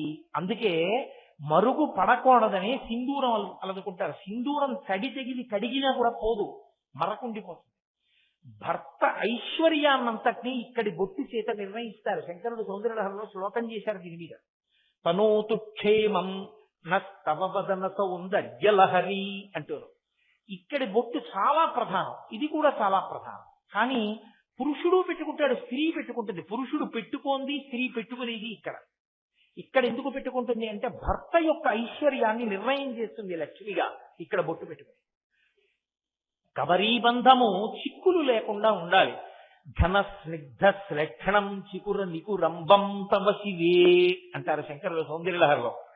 ఒత్తైన జుత్తు చిక్కుముడులు లేకుండా చక్కగా దువ్వెనతో సంస్కరించుకుని ఆ కొప్పుని ముడి వేసుకుంటుంది. ఎప్పుడు భర్త నిద్ర లేవకముందు, భర్త నిద్ర లేచిన తరువాత జట వేయరాదు. అందుకే ఈ అనుగమించడం అన్న మార్గాన్ని చెప్పడం కోసమే ఇప్పటికీ శ్రీకాళహస్తి క్షేత్రంలో ఒక విచిత్రం ఉంటుంది. శ్రీకాళహస్తిలో మొట్టమొదటి అభిషేకం వాయులింగానికి చెయ్యరు. మొదటి అభిషేకం జ్ఞానప్రసూనాంబకి చేస్తారు. ఎందుకో తెలుసా అండి? ఇల్లాలు లేచి స్నానం చేసి సిద్ధమై మడినీళ్లు పట్టుకెళ్లి పూజామందిరంలో పెడితే యజమాని వేస్తాడు తప్ప, యజమాని లేచి ఆయనే పూజగా తుడుచుకుని ఆయనే మన్నీళ్లు పెట్టుకుని ఆయనే నైవేద్యానికి పెట్టుకుని ఆయన కర్మకి ఆయన పూజ చేసుకుంటుంటే ఈవిడ 7:30కి లేచింది అంటే ఆయనకు వచ్చిన నష్టం లేదు, ఆవిడ పాడైపోయిందని గుర్తు. అనారోగ్యం అయితే మాత్రం వినాలి. అనారోగ్యం విషయంలో నేను ఈ వ్యాఖ్య చేయట్లేదు. కానీ ఆవిడ ఉన్నది ఎందుకు అంటే ఇదిగో ప్రధాన కర్తవ్యం ఇదే. ఆయన పూజా మందిరాన్ని తుడిచి సిద్ధం చెయ్యాలి. అది ఒక్క భార్యకి, కొడుక్కి, మంత్రోపదేశం పొందినటువంటి శిష్యులకు, కోడలికి, వీళ్ళకి మాత్రమే అధికారం. పూజా సంచయాన్ని ముట్టుకునేటటువంటి అధికారం ఇతరులకు ఉండదు. ఒక్క వీళ్ళకి మాత్రమే ఆయన పూజా సంపుటాన్ని ముట్టుకుని తీసుకొచ్చి పూజా మందిరంలో సర్దే అధికారం ఉంటుంది. అందుకే శిష్యులు వెనకాతల ఉన్నారు అని గుర్తు ఏమిటంటే, గురువు గారు ఏదీ తన వస్తువు తాను పట్టుకోకూడదు. గురువు తన వస్తువు తాను పట్టుకున్నాడు అనుకోండి, అది గురువు గారికి ఏమీ లోపం కాదు, శిష్యుడు భ్రష్టుడయ్యాడని గుర్తు. సేవ అన్న మాటకు అర్థం ఏంటంటే గురువు గారి వస్తువులు పట్టుకునే అధికారం తనకుంది, ఉపదేశం పొంది. కాబట్టి గురువు గారి వస్తువుల్ని శిష్యుడు పట్టుకుంటాడు. ఆయన కమండలాన్ని, ఆయన బట్టని, స్నానానికి వెడితే తర్వాత కట్టుకోవలసిన బట్టని కూడా శిష్యులే పట్టుకుని వస్తారు వెనకాల. అంటే మర్యాదతో వాళ్ళు తడిస్తున్నారని గుర్తు. ఆయన పట్టుకోలేదనుకోండి, గురువు గారి నష్టం లేదు, తను చేద్దని పట్టుకుపోతాడు. కానీ ఇప్పుడు వాళ్ళు పాడైపోయారు, వాళ్ళకి వచ్చిన అదృష్టాన్ని వదులుకున్నారు. కాబట్టి భార్య తను ముందు స్నానం చేసి సిద్ధం అవ్వాలి. తను సిద్ధం అవ్వడంలో కీచ సంస్కారము కూడా చేసుకుంటుంది. అథవా ఇంత చేయలేకపోతే చివరి విప్పి చివర ముడేసుకుంటారు, చివర మళ్ళీ పాయ అల్లేసుకుంటారు ఒకసారి. అందుకే జ్ఞానప్రసూనాంబ మొదటి అభిషేకాన్ని పొందుతుంది. అసలు శ్రీకాళహస్తి లాంటి క్షేత్రం మీకెక్కడా కనపడదు. ఎందుకో తెలుసా అండి? శ్రీకాళహస్తి క్షేత్రంలో ఉన్నన్ని వైవిధ్యాలు మీకు ఏ క్షేత్రంలోనూ కనపడవు. శివలింగం పక్కనే అమ్మవారు ఉంటుంది. ఒక్క శ్రీకాళహస్తిలో శివలింగం అటు చూస్తుంది, తూర్పుకి, పశ్చిమానికి అమ్మవారు తూర్పు చూస్తుంది. శ్రీకాళహస్తి క్షేత్రం లోపలికి వెడుతూనే దూర్జటి రోమశ మహర్షి యొక్క సమాధులు ఉంటాయి. వాళ్ళు భక్తులు తమ మించి వెళ్ళాలని కోరుకున్నారు. అందుకే 2 గడపలు, కంచు గడప కూడా ఉంటుంది. దాటి వెడతారు లోపలికి. శ్రీకాళహస్తి క్షేత్రంలో ఎలా పడితే లోపలికి వెళ్ళకూడదు. అసలు నిజంగా మాట్లాడాలంటే జింక చర్మం కట్టుకుని వెళ్ళాలి శౌచం కోసం. అలా వెళ్ళలేదేమోనని మీరు లోపలికి వెళ్ళగానే ఎడం పక్కకి తిరగగానే గణపతి దేవాలయంలో ముందర నరమృగ రూపం ఒకటి ఉంటుంది. అది కృష్ణాజినం జింక రూపంలో ఉండి మనిషి ముఖంతో ఉంటుంది విఘ్నేశ్వరుడి ముందు. దాన్నోసారి చేతితో తడివి గుళ్ళోకి వెళ్ళాలి. అక్కడొక్క చోటే సుబ్రహ్మణ్యుడికి చెంగల్వరాయుడు అని పేరు. అందుకే శ్రీకాళహస్తి, చిత్తూరు జిల్లా అంతా చెంగయ్య, చెంగమ్మ, చెంగప్ప ఆ పేర్లుంటాయి. సుబ్రహ్మణ్యేశ్వర స్వామికి చెంగల్వరాయుడు అన్న పేరు ఉన్నది ఒక్క శ్రీకాళహస్తి క్షేత్రమునందే. నవగ్రహాలు లేకుండా శనీశ్వర గ్రహం ఉన్నటువంటి క్షేత్రం ఒక్క శ్రీకాళహస్తి ఉంది. పరమేశ్వరుడి యొక్క సన్నిధిలో వెంకటేశ్వర స్వామి వారు ఇలా వరదహస్తం పట్టకుండా ఇలా అభయహస్తం పట్టిన ఏకైక క్షేత్రం శ్రీకాళహస్తి ఒక్కటే. శ్రీకాళహస్తి క్షేత్రంలోనే అమ్మవారు మిగిలిన వడ్డాణాలు పెట్టుకోకుండా నాగుపావుని వడ్డాణంగా పెట్టుకుంటుంది, కేతుగ్రహాన్ని వడ్డాణంగా పెట్టుకుంటుంది. కాబట్టి అమ్మవారి నడుముకున్నటువంటి వడ్డాణాన్ని వెళ్లి చూస్తే, దర్శనం చేసి నమస్కరిస్తే కేతుగ్రహ దోషం ఉపశమించి ప్రమాదం జరగడం, అవయవాలు పోవడం, మృత్యువు రావడం ఉపశమించి తత్స్థానమునందు జ్ఞానం అంకురిస్తుంది. అందుకే జ్ఞానప్రసూనాంబ సర్పాన్ని వడ్డాణంగా పెట్టుకునేది అక్కడ ఒక్క చోటే. అయ్యవారు నవగ్రహ కవచం కట్టుకుంటారు, అభిషేకం లేదు. ఆయనకి ఎవ్వరూ ముట్టుకోరు. 2 పర్యాయాలు పొరపాటున అర్చకుల యొక్క వేళ్లు తగిలాయి. ఒకసారి అర్చకుడి వేలు తగిలినప్పుడు ఆ వేలు వెంటనే భస్మం అయిపోయి బూదైపోయి పడిపోయింది. 2వసారి ఒక అర్చకుడి వేలు తగిలితే అది బంగారం అయిపోయింది. ఆ వేలంతా బంగారం అయిపోయింది. ఇప్పటికీ ముట్టుకోరు. కవచాన్ని విప్పేసి శ్రీకాళహస్తి క్షేత్రము ఒక్కదాని ఎందే అభిషేక జలాల్ని తీర్థంగా ఇస్తారు శివాలయంలో. ఇంకెక్కడా ఏ శివాలయంలో తీర్థం ఇస్తారు. పచ్చకర్పూర జలాలతో అభిషేకం పొందే శివాలయం అదొక్కటే. సువర్ణముఖరికి ఇటు శ్రీకాళహస్తిలో పచ్చకర్పూరం అభిషేకం, సువర్ణముఖరికి అటు ఏడుకొండల మీద వెంకటేశ్వర స్వామికి పచ్చకర్పూరం నామం. పచ్చకర్పూర సంబంధమైన క్షేత్రాలు రెండూ కూడా. అక్కడ తీర్థాన్ని ఇస్తారు. స్వామి నవగ్రహ కవచాన్ని కట్టుకుంటాడు. అమ్మవారి ఎదురుగుండా బయటికి వచ్చి చూసి ఇలా తలెత్తి చూస్తే 12 రాశులు ఉంటాయి. మీరు ఏ రాశిలో ఉన్నారో ఆ రాశి కిందకెళ్ళి మీరు నిలబడితే దుష్ఫలితములన్నింటినీ అమ్మవారు తీసేస్తుంది. సహస్రాల చక్రాన్ని చూడాలి అంటే మీరు ఎక్కడా చూడటం కుదరదు. ఒక్క శ్రీకాళహస్తి క్షేత్రంలో జ్ఞానప్రసూనాంబ అమ్మవారి దేవాలయం బయటికి వచ్చి ఇలా తల పైకెత్తి చూస్తే సహస్రాల చక్రం ముద్రింపబడి ఉంటుంది. అది కూడా రసాయనాలు కలిసినటువంటి పెయింట్తో కాదు, ఓషధులను తెచ్చి 400 సంవత్సరాల క్రితం వేసినటువంటి పెయింట్ ఇప్పటికీ అలాగే ఉంది. ఆ పైన ఉంటుంది ఇప్పటికీ. నరసింహస్వామి వారు, మార్కండేయ స్వామి వారు ఇద్దరూ ప్రతిష్ఠించిన శివలింగాలున్న దేవాలయం ఒక్క శ్రీకాళహస్తియే. భృత్యుడికి పెద్ద స్థానం ఇచ్చి యజమాని తక్కువగా నిలబడిన క్షేత్రం శ్రీకాళహస్తియే. కొండ మీద మహానుభావుడు కన్నప్ప ఉంటాడు, కొండ కింద పరమేశ్వరుడు ఉంటాడు.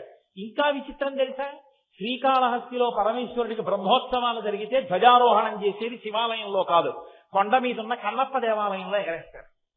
ఇంకా విచిత్రం చెప్పనా, మీరు శిఖరాలు చూడడానికి వెళ్ళినప్పుడు శివలింగాలు ఉంటాయి. అందులో మొట్టమొదటి శివలింగం యమధర్మరాజలింగం ఉండదు, చిత్రగుప్త ప్రతిష్ఠిత లింగం ఉంటుంది. ముందు తన భృత్యుడు చిత్రగుప్తుడు అంత బాగా రాస్తాడు కాబట్టి లెక్కల యమధర్మరాజు గారు ధర్మం తప్పడన్న పేరు వచ్చింది. ఆయన తేడాలు రాస్తే ఈయనకి అపఖ్యాతి వస్తుంది. అంత బాగా పనిచేసే భృత్యుడు కాబట్టి ముందు చిత్రగుప్తుని లింగం. చిత్రగుప్తుడు ఏదైనా రాసేటప్పుడు ప్రధానమైంది ఏది అంటే బొటనవేలు. బొటనవేలు లేదనుకోండి, మీరు పెన్ను సరిగ్గా పట్టుకు రాయలేరు. ఇంత వేగంగా ఇన్ని కోట్ల జీవుల పాపపుణ్యాలు రాయాలి. బొటనవేలితో మిగిలిన వేళ్లు కలిసి పట్టుకుంటాయి దేన్నైనా. ఇది లేకపోతే 4 వేళ్లకి ఆధారం లేదు. అందుకే చిత్రగుప్త ప్రతిష్ఠ లింగం బొటనవేలు రూపంలో ఉంటుంది. ఆ తర్వాత యమధర్మరాజ ప్రతిష్ఠ లింగం, ఆ పక్కన ధర్మరాజ ప్రతిష్ఠ లింగం, ఆ పక్కన గండికేశ్వరుడు. సరే, ఇప్పుడు శ్రీకాళహస్తి క్షేత్ర వైభవము నేను ఇలా చెప్తూ పెడితే దానికి అంచె ఎక్కడ ఉంటుంది? ఇన్ని వైవిధ్యాలున్న క్షేత్రం శ్రీకాళహస్తి. ఈ మాట మీరు వెళ్ళినప్పుడు దర్శించి అనుభవించండి. శ్రీకాళహస్తి గొప్పతనం ఏమిటో మీకు అర్థం. కాబట్టి జ్ఞానప్రసూనాంబ అమ్మవారు మొదటి అభిషేకం ఆవిడికి. అక్కడ అంటే ఇంటి ఇల్లాలు ఎలా ప్రవర్తించాలన్నది చూపిస్తుంది అక్కడ. ఎందుచేత ఆవిడ ధమ్మిల్లకాయైచ జటని కొప్పుగా వేసుకుంటుంది. జటని కొప్పుగా వేసుకుంటుంది అన్న మాటకు అర్థం ఏమిటో తెలుసా అండి? కొప్పు వేసుకోవడానికి తగినంత పెద్ద కేశపాశం ఉండాలిగా. అంత పెద్ద కేశపాశాన్ని చుట్టి వేస్తే కదా పెద్ద కబరీబంధం. అంత పెద్ద ముడుంటే కదా సంపంగి పూల దండలు, అశోక పుష్పముల దండలు వంటి వాటిని తురిమినప్పుడు మొయ్యగలిగినటువంటి శక్తి కబరీబంధానికి ఉంటుంది. ఏదో ఇంత చిన్న ముడి అనుకోండి, అందులో అంతంత పువ్వులు ఏం పెడతారు మీరు? అందులో అంతంత పువ్వులు పెట్టడానికి ఏమి ఉండదు. ఎవరైనా పట్టుకొచ్చి చామంతి పూల దండ ఇచ్చి కొప్పులో పెట్టుకోండి అంటే, అయ్యో నాకు అంత పెద్ద కొప్పు లేదమ్మా, ఏదైనా చిన్న పువ్వులు ఇవ్వండి అని జాజి పూల దండలో చిన్న ముక్క పెట్టుకోవాలి, అంతే కదా. కాబట్టి ఆవిడనంత పెద్ద కబరీబంధము. ఏమండి మీరు ఎందుకంత వర్ణిస్తున్నారా కబరీబంధాన్ని అని మీరు నన్ను అడగచ్చు. సాధారణంగా లోకంలో నియమం ఏమిటంటే, ఏ స్త్రీ యొక్క కేశపాశాన్ని పురుషుడు తదేక దృష్టితో చూడకూడదు. ఒక్క తన భార్య కేశపాశం వంక తప్ప అన్య స్త్రీల యొక్క కేశపాశం వంక పురుషుడు చూడకూడదు. ఎందుకంటే కేశము మోహకారకము. ప్రత్యేకించి స్త్రీల యొక్క కేశపాశం ఏది ఉంటుందో అది మోహకారకము. నేను పరమ పవిత్రంగా మాట్లాడుతున్నాను, మీ యందు కామాక్షిని చూసి మాట్లాడుతున్నాను. నేను శాస్త్రం మాట్లాడుతున్నాను తప్ప ఇంకేం కాదు. కాబట్టి స్త్రీ కేశపాశముల వంక తదేక దృష్టితో చూడవద్దు అని పురుషుడికి నిషేధం. అమ్మవారి కేశపాశం వంక ప్రయత్నపూర్వకంగా చూడాలి ధ్యానంలో. ఎందుకో తెలుసా? అలా చూస్తే అజ్ఞానం పోతుంది. ధునోతుధ్వాంతం అంటారు శంకరాచార్యుల వారు. ఆ కేశపాశానికి ఆ లక్షణం ఉంది. అయితే అమ్మవారి కేశపాశానికి ఉన్న గొప్పతనం ఏమిటంటే అది చాలా నల్లగా ఉంటుంది.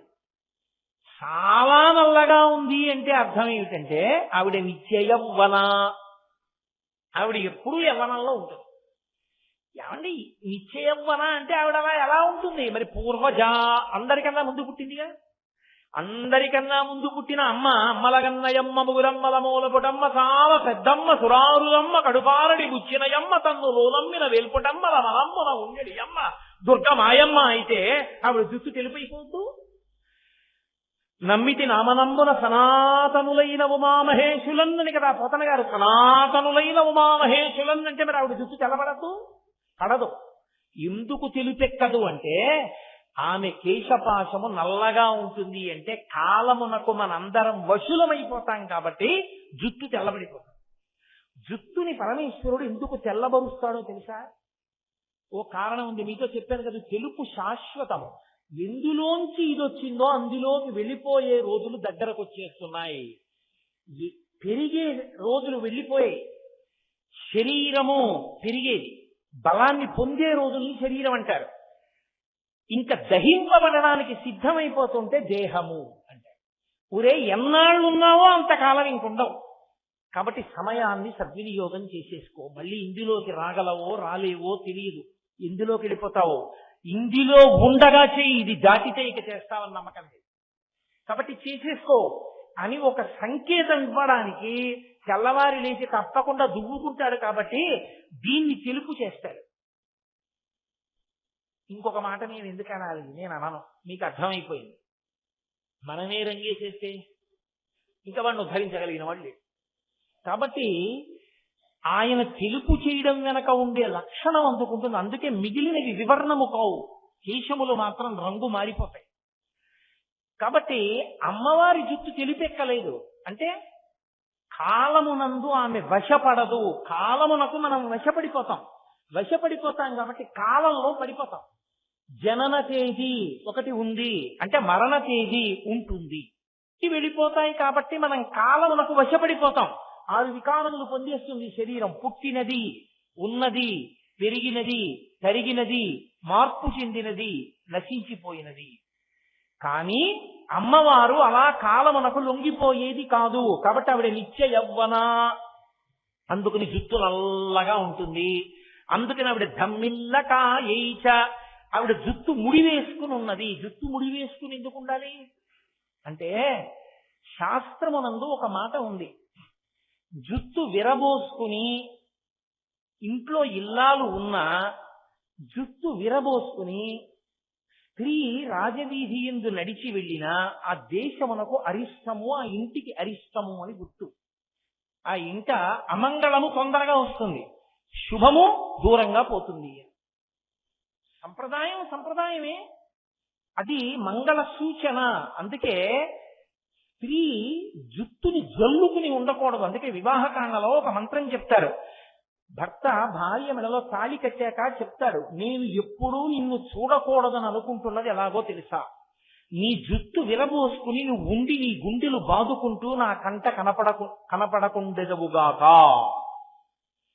జుట్టు చల్లుకుంటే ఏమవుతుందంటే స్త్రీకి ఖచ్చితంగా అశౌచం కలుగుతుంది. అశౌచం కలిగినటువంటి ఉత్తర క్షణంలో ఆమె పూజార్హతని కోల్పోతుంది. ఆమె పూజ చెయ్యడానికి అర్హతని కోల్పోతే ఏమవుతుందంటే పురుషుడు చేసిన కార్యం మంగళప్రదంగా పూర్తి కాకుండా శుభప్రదమైన ఫలితాన్ని ఇవ్వకుండా పోతుంది.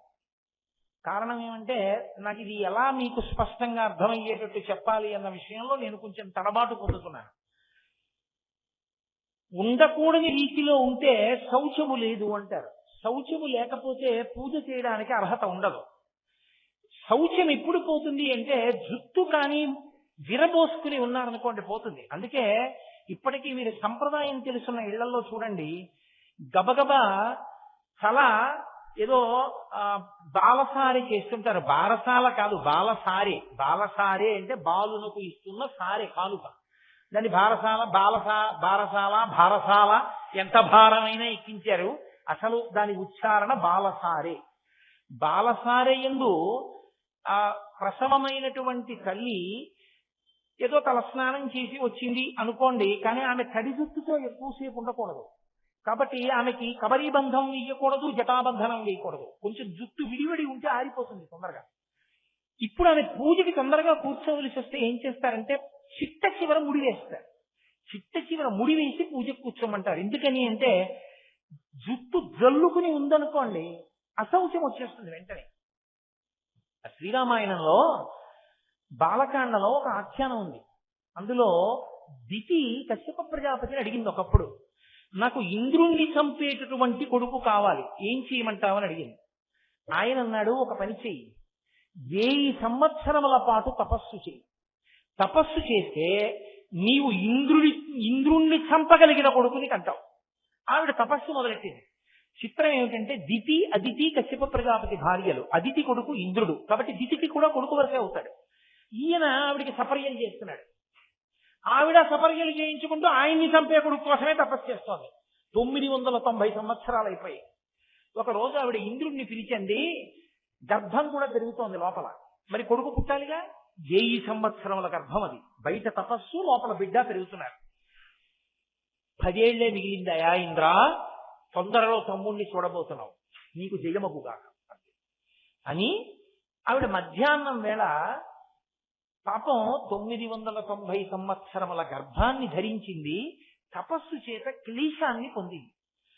ఆవిడ చేసిన పొరపాటు ఏమిటంటే జుట్టుని ముడివేయడం వదిలిపెట్టడంలో ఏమైందంటే ఆవిడకి కునుకొచ్చి ఇలా ముందుకి వాలింది. కునుకుపాటుతో ఇలా వంగింది. ఆ జుట్టు వెనక ఉన్నది చల్లుకుని ముందుకొచ్చి కాళ్ళకి తగిలింది. తగలగానే ఆవిడకి అశౌచం వచ్చింది. ఎందుకని అంటే జుట్టు ముడివిడిపోయింది. జుట్టు ముడివిడిపోయి చల్లుకుపోయింది కాబట్టి కింద. ఇప్పుడు ఆవిడికి అశౌచం వచ్చింది కాబట్టి ఆవిడ తపస్సుని భంగం చేయడానికి ఇంద్రుడికి అవకాశం వచ్చింది.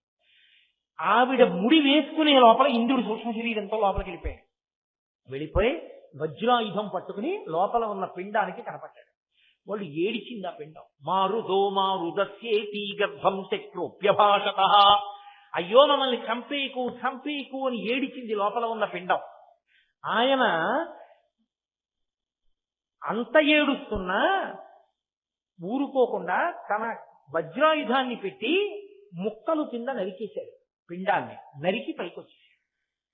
అప్పుడు దిగంది, నిజమే నాది తప్పు, కేశపాశాన్ని కింద ముడివేయకుండా తూలేను, జుట్టు చల్లుకుంది కాళ్ళ మీదకి, అశౌచం వచ్చింది. నా భర్త నన్ను ముందే హెచ్చరించాడు, నువ్వు చాలా జాగ్రత్తగా ఉండాలి సుమా తపస్సు చేసేటప్పుడు. అన్నిటికన్నా ప్రధానమైనది ఏదో తెలుసా, ఒక ఇల్లాలిగా నువ్వు తపస్సు చేసేటప్పుడు శుచిర్యది భవిష్యసి, జుట్టు చల్లుకుని ఉండకుండా చూసుకో, శౌచము పోకుండా చూడన్నాడు. జుట్టు ముడి వదిలేను, చల్లుకుంది, కింద విచ్చుకుంది. ఆ కారణంగా అశౌచము కలిగి నా కుమారుడు లోపల ముక్కలైపోయారు. అంటే ఇంద్రుడు అన్నాడు, బెంగ పెట్టుకోకమ్మా, లోపల నన్ను చూసి మారుదహ మారుదహ మమ్మల్ని చంపవద్దు చంపవద్దు అని ఏడిచారు కనుక వాళ్ళని మరుత్తులు అని పేరు పెట్టి నేను వాళ్ళని దేవతాగణంలోకి తీసుకుంటానని మరుద్గణములన్న పేరుతో వాళ్ళకి అధికారం ఇచ్చారు. అంటే సంప్రదాయమునందు ఒక్కొక్క దానికి ఒక్కొక్క విలువ ఉంటుంది. అంత విలువ ఉంటుందా అండి అని మీరు ఆశ్చర్యపోవక్కర్లేదు.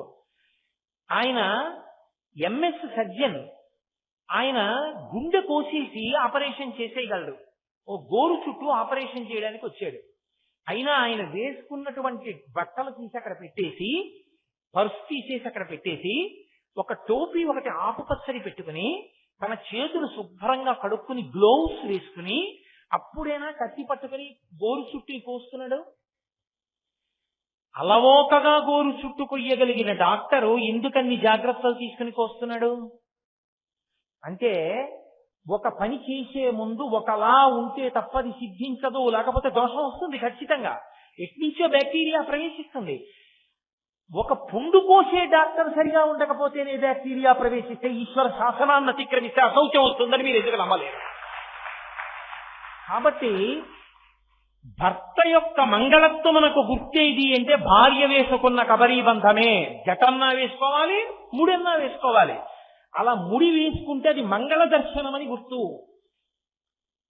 పాపం ఆయన ఏదో పొద్దున్నే బయటికి వెడుతున్నాడు, వెనక జుట్టు విరబోసుకుని ఒక స్త్రీ కనపడింది. ఆయన కర్మ అమంగళం. వెంటనే ఆయన భగవతిని ప్రార్థన చెయ్యాలి. సర్వమంగళ మాంగళ్యే శివే సర్వార్థ సాధకే శరణ్యే త్రయంబకే దేవి నారాయణి నమోస్తుతే అని అమ్మవారి కబరీ బంధాన్ని ఒకసారి ఊహ చేసి నమస్కారం చేసి వెళ్ళాలి. అంత అమంగళకరమైనటువంటి శకునం అది, జుట్టు విరబోసుకుని కనపడితే. అమ్మవారు అలా ఉండదు సుమ. అంత పెద్ద జుత్తుందని, అంత నల్ల జుత్తుందని, అంత నొక్కుల జుత్తుందని, అంత చిక్కులు లేని జుత్తుందని ఆవిడ విరబోసుకు తిరుగుతుంది అనుకుంటున్నావేమో. అలా తిరిగే లక్షణం ఉన్నది కాదు. ఆమె ఝమ్మిల్లకాయైచ, అమ్మవారి సిగని చెప్తూ కుటుంబాలలో ఉండవలసిన సంప్రదాయాల్ని చెప్తున్నారు జగద్గురువులు కనుక శంకరాచార్యుల వారు. ఇది ఏకకాలమునందు శ్లోకాన్ని నడిపించగలిగిన ప్రజ్ఞ శంకరాచార్యుల వారిది. కాబట్టి ఝమ్మిల్లకాయైచ, అంత నల్లగా ఉంటుంది ఆవిడ జుట్టు. నిత్య యవ్వన, కాలాతీతురాలు అయినా సరే సంప్రదాయం విషయం వచ్చేటప్పటికి ఆవిడ అలా ఉంటుంది. శంకరులు సౌందర్యలహరిలో అంటారు, పరమశివుడు సభలోకి విజయం చేస్తున్నాడు అని చెప్పగానే ఆవిడ గబగబా వెళ్ళి మోకాళ్ల మీద ఒంగుని పరమశివుడి పాదములకు తన బొట్టు తగిలేటట్టుగా నమస్కారం చేస్తుంది. అన్ని మాటలు నమస్కరిస్తుంది కాబట్టే ప్రతిరోజు ఆవిడ మోకాళ్ళు మాత్రం గరుగ్గా ఉన్నాయన్నారు శంకరాచార్యులు గారు. ఒక పతివ్రత లక్షణం అంత గొప్పగా ఉంది. భర్తకి నమస్కరించడం పరమేశ్వరుడికి నమస్కరించడం. భర్త నమస్కరించాలంటే ధ్యానమునందు జాగ్రత్తగా నమస్కారం చెయ్యాలి. అది భార్యకి ఉన్న గొప్ప అదృష్టం. భర్తకి నమస్కరిస్తే పరమేశ్వరుడికి నమస్కరించినట్టే. సాక్షాత్తు పరదైవమే భర్త రూపంలో ఉన్నాడు అని చెప్తోంది శాస్త్రం. కాబట్టి అమ్మవారు అటువంటి ధమ్మిల్లమును కలిగి ఉన్నది, జుత్తు ముడి వేసుకుని ఉన్నది. అమ్మవారి జుత్తు ముడి వేసుకుని ఉంటుంది అన్న మాటని గొప్ప గొప్ప కవులు అంటే నా ఉద్దేశం రాత్రివేళ కాఫీ ఫ్లాస్క్ లో పోసుకుని యతి ప్రాస చూసి రచనలు చేసిన కవులని నా ఉద్దేశ్యం కాదు. భగవద్ దర్శనము చేయగలిగినంత అనుష్ఠాన బలమున్నవారు, తపోనిష్టా గరిష్ఠులు, పరదేవతానుగ్రహ సంపన్నులు, వారు ఎప్పుడు కవిత్వం చేసినా అమ్మవారి కబరీబంధాన్ని అలాగే చెప్పారు. ఎంత గొప్పగా మాట్లాడారంటే నిజంగానో మూకశంకరులని మహానుభావులు. ఆయన అద్భుతమైనటువంటి శతకాలు, 5 శతకాలను రచించారు. రచించడం అంటే కూర్చుని వ్రాయలేదు. కామాక్షి పరదేవత ఎదురుగుండా నిలబడితే ఆయన అమ్మవారిని చూస్తూ చెప్పారు. పాదములు చూసి 2 శ్లోకములు. పాదారవింద శతకము, అమ్మవారి యొక్క కటాక్షము, ఇలా క్రీగంటి చూపు చూసి 100 శ్లోకములు కటాక్ష శతకము. చిరునవ్వు మీద 100 శ్లోకములు మందస్మిత శతకము. అలాగే ఆయన అమ్మవారి యొక్క స్తోత్రం వైభవాన్ని చెప్పారు, స్తుతి శతకము. ఆవిడ యొక్క గొప్పతనాన్ని చెప్పారు, ఆర్యాశతకము. ఈ 5 శతకములు కలిపి మూక పంచశతి అయ్యేది. ఆయన జన్మతః నోరు లేనివారు, కానీ కామాక్షి అనుగ్రహంతో చెప్పారు 500 శ్లోకాలు. 500 శ్లోకాలు చెప్పినటువంటి మూకశంకరులు అమ్మవారి కొప్పు వంక చూశారు. అది జుట్టు చల్లుకుని చిమ్ముకుని లేదు, కొప్పు వేయబడి ఉంటే దాని మీద ఆయన చేసిన శ్లోకాలు హరితరసాఖ్యం, అమృత భాండములు. అటువంటి శ్లోకములు చేశారు. అందులో నేను ఎప్పుడో చదివాను మూక పంచశతి, సరిగ్గా జ్ఞాపకం ఉందో లేదో నాకు తెలియదు. అందులో ఒక చోట ఒక మాట అంటారు ఆయన, తామ్రాంభోజం జలద నికటే తత్ర బంధూక పుష్పం తస్మిన్మల్లీ కుసుమ సుషమాం తత్ర వీణానినాదం. జలద నికటే అంటే నీరు నిండినటువంటి మేఘం. నీరు నిండినటువంటి మేఘం నల్లగా ఉంటుంది. నల్లటి మేఘం ఉంది. ఈ నల్లటి మేఘంలో తామ్రాంభోజం, ఒక ఎర్రటి కలువ పువ్వు పూసింది. ఎక్కడైనా మేఘంలో ఎర్ర కలువ ఉంటుందా? నీళ్లలో ఉంటుంది, కానీ మేఘంలో పూసిందిట ఎర్ర కలువ పువ్వు.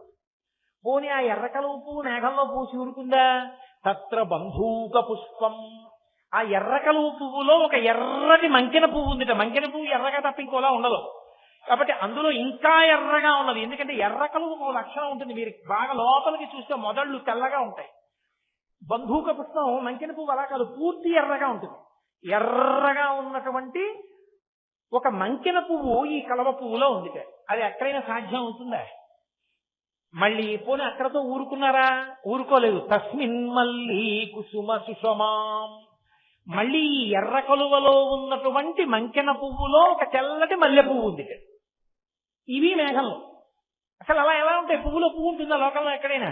పువ్వులన్నీ కలిపి బుట్టలో పెట్టుకొస్తే చిన్న పువ్వులు ఏదో పెద్ద పువ్వులోకి తీరిపోతుంటాయి. అంతేగాని మేఘంలో ఎర్ర కలువ పుట్టి, ఎర్ర కలువలో మంకెన పువ్వు పుట్టి, మంకెన పువ్వులో మల్లె పువ్వు పుడుతుందా? పుట్టదు. పోనీ మల్లెపూ పుట్టింది. అక్కడ చూస్తే తత్ర వీణానినాదం, వీణ వాయిస్తున్నటువంటి ధ్వని వినపడుతోందట ఆ మల్లె పువ్వు దగ్గర. అదేమిటండి ఇది ఎలా సాధ్యం అంటారేమో. వ్యావృన్వానా సుకృతలహరి కాచి కాంచీలహర్యా, ఇది కాంచీనగరంలో జరిగినటువంటి ఒక పెద్ద ఇంద్రజాలం అన్నారు ఆయన. ఐశానీశా కలయతి సరా ఇంద్రజాలం విలాసం.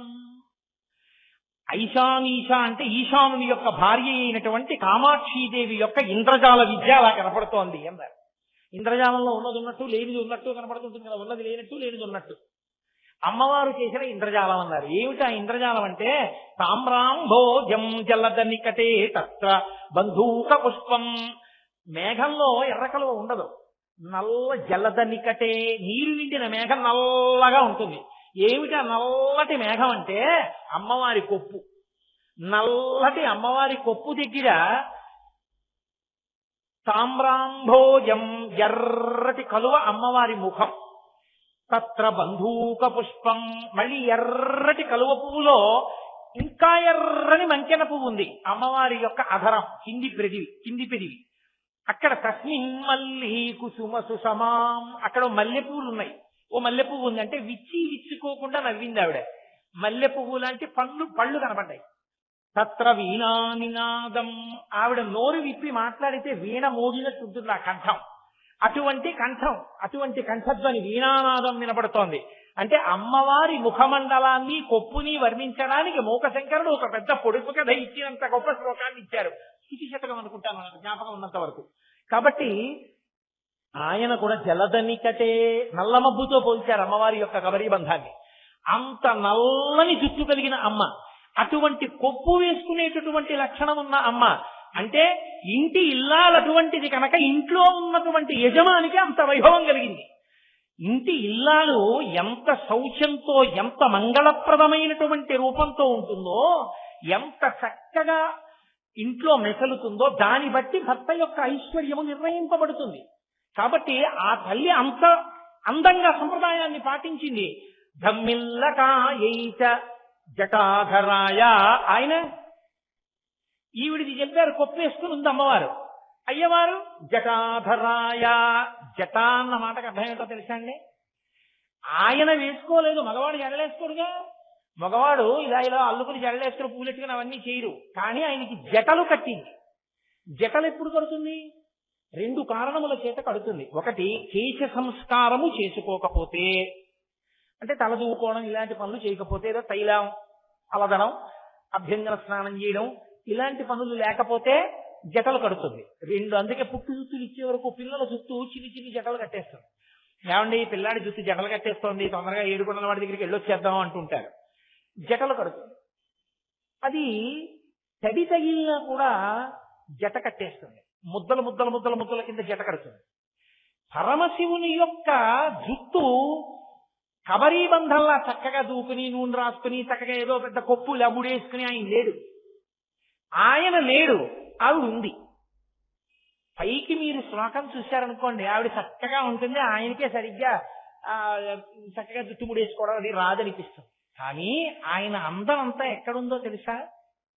ఆయన జుట్టు ఎందుకు అలా అయింది అంటే 2 కారణముల చేత అయిపోయింది. ఆయన జుట్టు జడలు ఎందుకు కట్టింది అంటే చెడు ఉంది అక్కడ, చెమట కాదు ఆయనకి పట్టింది, ఆయన గంగని పట్టాడు. ఆయన ఎందుకు గంగని పట్టాడు? ఆయనకేమో సరదాగా గంగని పట్టుకోవడం. గంగని పడితే నాకేదో వస్తుందని పట్టలేదు ఆయన. గంగని పడితే భగీరథుడికి కోరిక తీరుతుందని తన గంగని పట్టాడు. లోకం కోసం బ్రతికే లక్షణం ఉన్నవాడు ఆవిడ భర్త. ఇది ఆవిడ కీర్తి. మా ఆయనంత గొప్పవాడు, ఇది ఆవిడ పరవశం. ఇది నీకు అర్థం కాకపోతే ఆవిడకన్నా ఆయన తక్కువ వాళ్ళ కనబడతాడు.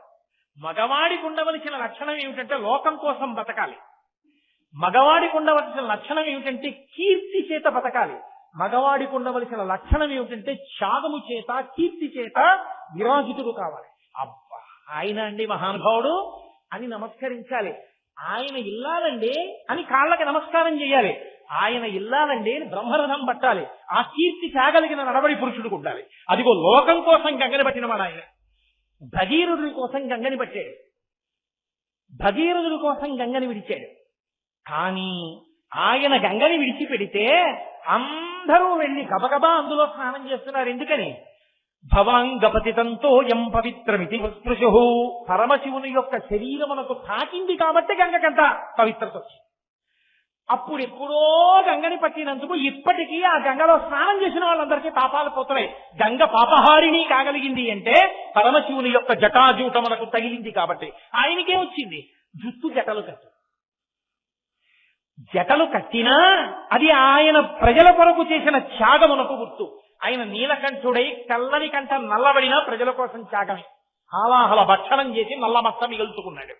అది మచ్చ కాదు, ఆయన త్యాగానికి కీర్తికి ప్రతీక.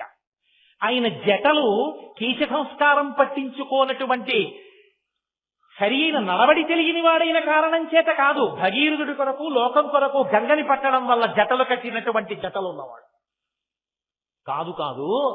ఆ జటలు తర్వాత కత్తిరించుకోకూడదండి, అలా ఉంచేసుకోవడం.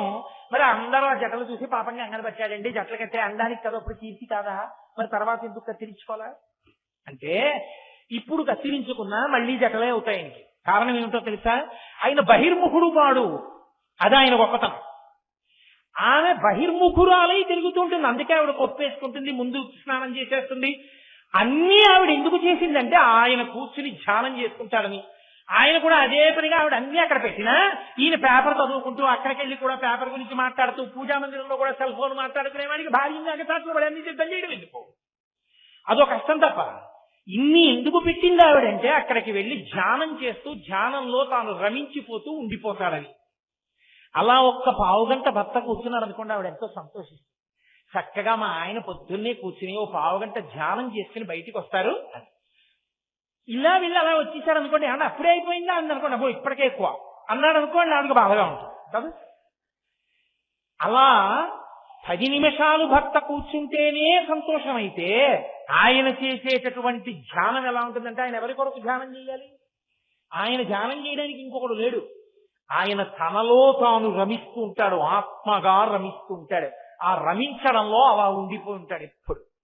అలా ఎప్పుడు ఉండిపోయి ఉన్న కారణం చేత ఆయన జుట్టు పెరిగి పెరిగి పెరిగి పెరిగి జటలో కట్టేసి జారిపోయి ఉంటుంది. అంటే తనలో తాను రమించేవాడు ఆయన, తనలో తాను రమించేవాడు భర్తగా దొరికాడని సంతోషించి రమించిపోయేది ఆవిడ. ఇది వాళ్ళ దాంపత్యం. నీ ఇల్లు అలా చేసుకోగలవా? ఇది స్తోత్రం చేయి, నీ ఇల్లు అలా తయారవుతుంది. అంత గొప్ప భార్య, అంత గొప్ప భర్తగా మీరు బ్రతకగలరు. అది కీర్తి తప్ప సంపాదించను తేను దాచను పురుషుడు పొద్దున్న 8 లేవను 9 లేవను పూజా మందిరాన్ని తుడిచేది పని మనిషే, పూజా మందిరంలో నీళ్లు పెట్టేది పని మనిషే, ఆఖరికి భర్త గారికి మడిబట్ట పెట్టేది ఇంట్లో పని చేసేటటువంటి పని మనిషే, ఆఖరికి భర్త గారికి ఏమైనా కావలసి వచ్చినా ఆయన పిలిచేది పని మనిషినే. ఇంట్లో భార్య ఉన్నది ఎందుకు? భోగానికి తప్ప. ఆ భార్యాస్థానాన్ని పొందినట్ట తనని తాను అవమానించుకున్నట్టు. భర్త కొన్నిటికి భార్య యందు మాత్రమే మనసు కలిగి ఉండాలి, అసలు అతిక్రమించడానికి అవకాశమే ఉండకూడదంటే. ఆయన పూజా మందిరంలోకి వెళ్ళి కూర్చుంటే ఇది లేదన్న మాట ఉండకూడదు. ఆయన ఏదైనా పదార్థం తీసుకుంటే ఇది నాకు సహించదు కదా అన్న మాట ఆయన నోటి వెంట రాకూడదు. ఆవిడ అసలు అది వడ్డించదు. ఆయన మనసు ఆవిడికి తెలుసు. ఆవిడ తరించేది దేనికి అంటే ఇందులో ఆయన్ని అనువర్తించడానికే ఆవిడ తరించడానికి గృహస్థాశ్రమంలో ప్రవేశించింది. ఇవి పనివాళ్లు చేస్తే నీ స్థానంలో వాళ్ళు కూర్చున్నారు, నువ్వే స్థానాన్ని పొందావు, ఆయనకి భోగం ఇవ్వడానికి ఉన్నావు. అప్పుడు నువ్వు పాడయ్యావు, ఆయన పాడయ్యాడు. ఎందుకో తెలుసా? కనీసంలో కనీసం ఇలా చూపించైనా చేయించుకోవాలి తప్ప అందులో ఇంకోడు ప్రవేశించి తీర్పు చెప్పడానికి అధికారం లేదు. అది భర్త దిద్దుకోవాలి, భార్యని దిద్దుకుని గృహస్థాశ్రమాన్ని నిలబెట్టుకుని ఇద్దరు తరించాలి.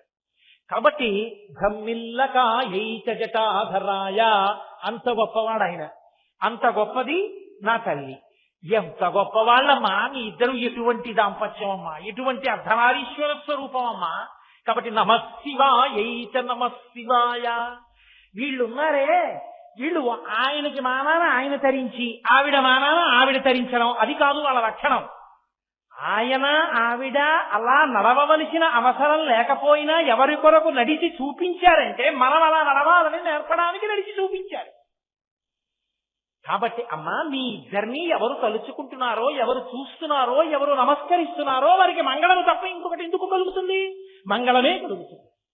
ఇది శంకరాచార్యుల వారు చెప్పకుండా చెప్పడం ఆయన ప్రజ్ఞా విశేషం. అందుకని శ్లోకం చాలా సరళంగా ఉంటుంది. అమ్మో ఇది ఎలా చదువుతానండి అని భయపడిపోవలసినంత ఆర్భాటంగా ఏముండదు, హడావిడిగా. ఎందుకని? 100 ఉంటే 99 మంది గృహస్థాశ్రమంలోనే ఉంటారు. 99 మంది గృహస్థాశ్రమంలో ఉన్నప్పుడు ఆ గృహస్థాశ్రమం మీద శంకరాచార్యుల వారు తీసుకున్న సన్యాసాశ్రమం కూడా ఆధారపడి ఉన్నప్పుడు ఆ ఆశ్రమంలో ఉన్న వాళ్ళు తరించడానికి చదువుకోవడానికి వీలుగా స్తోత్రం ఉండాలి. తప్పది చాలా జటిలంగా ఉంటే ఎలా చదువుతారు? అందుకే అంత తేలిక ఛందస్సులో అంత తేలిక మాటలతో ఇచ్చారు. నేను చదవలేనండి అనడానికి వీల్లేదు. ఏదీ రాకపోయినా నమఃశివాయైచ నమఃశివాయ అనగలవా? కొన్ని మిగిలిన పాదాలు రాకపోతే అదను చాలు. అర్ధనారీశ్వరులు కూర్చున్నారు, ఆ నమస్కారం ఒకటి చేయి, నీకు వచ్చేస్తుంది ఫలితం. అందుకని మకుటాన్ని మాత్రం నమఃశివాయైచ నమఃశివాయ. ఇద్దరి లక్షణమేమి? మంగళములను ఇవ్వడమే. ఇద్దరి లక్షణమేమి? శుభములను శోభనములను ఇవ్వడమే. అందుకని ఇద్దరికి అదే సంబోధన ప్రయోగిస్తూ నమఃశివాయైచ నమఃశివాయ అని శాంపేయ గౌరార్ధ శరీరకాయై కర్పూర గౌరార్ధ శరీరకాయ ధమ్మిల్లకాయైచ జటాధరాయ నమఃశివాయైచ నమఃశివాయ. ఒక్క మాట అని పూర్తి చేస్తాను. ఎందుచేత అంటే ఏమో 7 రోజులు 8 శ్లోకాలు, 2 రోజులు ఒక శ్లోకం అయింది, అది కూడా ఏదో జరిపేసి. నిజంగా చెప్తే అవుతాయా? ఒక్క ధమ్మిల్లకాయైచ అంటే నల్లాల పడుతుంది. కాబట్టి అంటే మీరు చిత్రం చూడండి, ఆ శ్లోకంలో శంకరులు చెప్పిన దాన్ని చెప్పలేదు, ఇంకా మిగిలినవి. ఒక్క అమ్మవారి కబరీబంధం పరమేశ్వరుడి జటాజూటం మాత్రం ఆ స్తోత్రంలో 3 మాటలు ప్రస్తావించారు. 3 సత్యం. ఎందుకో తెలుసా? వీటి విషయంలో పరాకుగా ఉండి జాగ్రత్తగా ఉండండి. బహుశా శంకరులు ఈ విషయంలో రాబోయే కాలంలో గాడి తప్పుతుంది దేశం అని బాగా దీన్ని నొక్కి చెప్పాలనుకున్నారేమో, అందుకని 3 మార్లు చెప్పారు ఆ విషయాన్ని. కాబట్టి చూడండి, 2వ శ్లోకం దగ్గరికి వచ్చేటప్పటికి ఆయన అంటారు కస్తూరికా కుంకుమ చిర్చితాయి. అమ్మవారిని ఉద్దేశించి అంటున్నారు, అమ్మా నీవు కస్తూరి అలదుకుంటావు, కుంకుమ అలదుకుంటావు. చిర్చితాయి అంటే అలదుకొని ఉండేటటువంటి లక్షణం ఉన్నదానా. కస్తూరి మృగనాభి అని పేరు దానికి. ఒకానొక మృగం ఉంటుంది, జంతువు, కస్తూరి మృగము అంటారు. దాని నాభి నుండి స్రవిస్తుంది.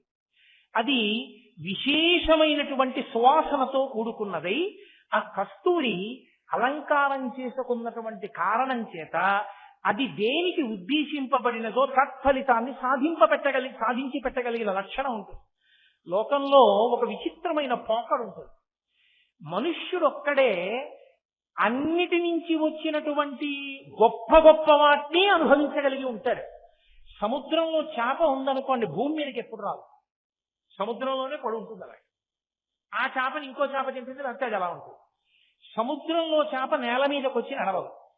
నేల మీద నడిచేటటువంటి ఏనుగు సముద్రంలోకి వెళ్ళి ఈద్దామని సముద్రంలో ఈదదు. గాలిలో ఎగిరేటటువంటి పక్షి భూమి మీద నడవదు. భూమి మీద నడిచేటటువంటి ఎలక గాలిలోకి ఎగరదు. ఏ స్థానంలో ఆ స్థానంలో ఉంటాయి తప్ప వాటి స్థానంలోకి ఇంకొకటి ప్రవేశిస్తుంది. అది వాటికి ఉన్న కట్టుబాటు, అవి అలా ఉంటాయి. అందుకే అది ఎంత గొప్పదవనివ్వండి, రెండోది తీసుకోదు. ఏనుగుకి దంతం చాలా గొప్పది, కానీ ఏనుగు దంతం నవలడానికి పనికి రాకపోయినా అంత అందంగా ఏనుగు దంతాలున్నా ఆ ఏనుగు దంతాన్ని అడవిలో ఉన్నటువంటి ఏ ఇతర జంతువు తీసుకో. నాకు కావాలి దంతం అని పుచ్చుకోదు.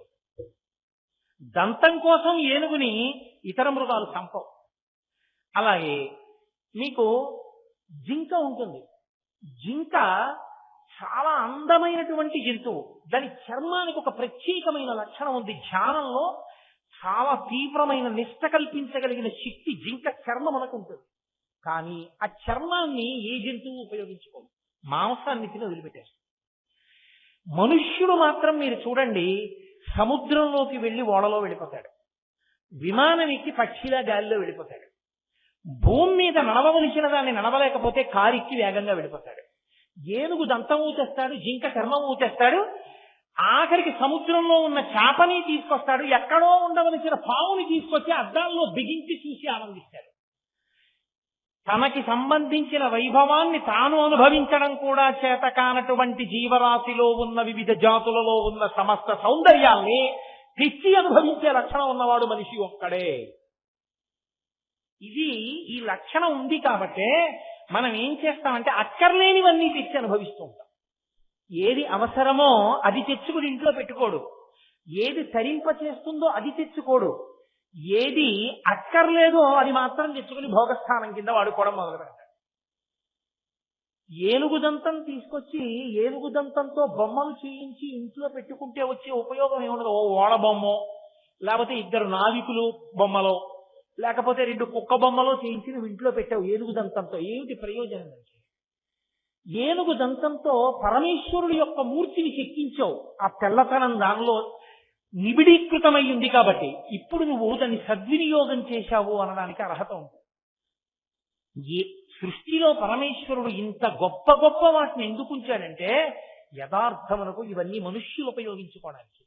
మీరు చూడండి, ఆవు ఎక్కడో గడ్డి తింటుంది, ఎక్కడో వాహినిలందు జలంబు త్రాగగా అంటాడు పరీక్షిత్ మహారాజు గారు భాగవతంలో. ఎక్కడో అలా ప్రవహిస్తున్నటువంటి నీటి గుంతలలో ఉన్నటువంటి నీటిని తాగుతుంది. అది మనకు అవసరమైన నీరు కాదు, అది తాగుతుంది ఆవు.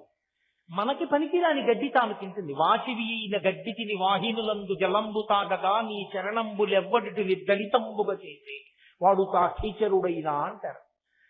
అది మనకి పనికిరాని గడ్డి, మనకు పనికిరాని నీళ్లు తాను తాగుతుంది. పసిపిల్లల దగ్గర నుంచి వృద్ధుల వరకు అందరికీ జీర్ణమయ్యే పాలని, ఇహంలో చేసిన పాపాల్ని పోగొట్టుకుని పుణ్యాన్ని సంపాదించుకోవడానికి అభిషేకం చేయడానికి వీలైన పాలని ఇస్తుంది. ఆ ఆవు తన గోత్రనామాలతో తాను ఎప్పుడైనా అభిషేకం చేస్తుందా? మనం చేసుకుంటాం. మన కొరకు ఉపయోగింపగలం. ఆ ఆవు పాలు నువ్వు కాఫీకి ఉపయోగించుకుంటే నేరస్తుడివి నువ్వు. ఆ ఆవు పాలు అభిషేకానికి ఉపయోగించుకుంటే నువ్వు సక్రమంగా ఉపయోగించుకున్నవాడు.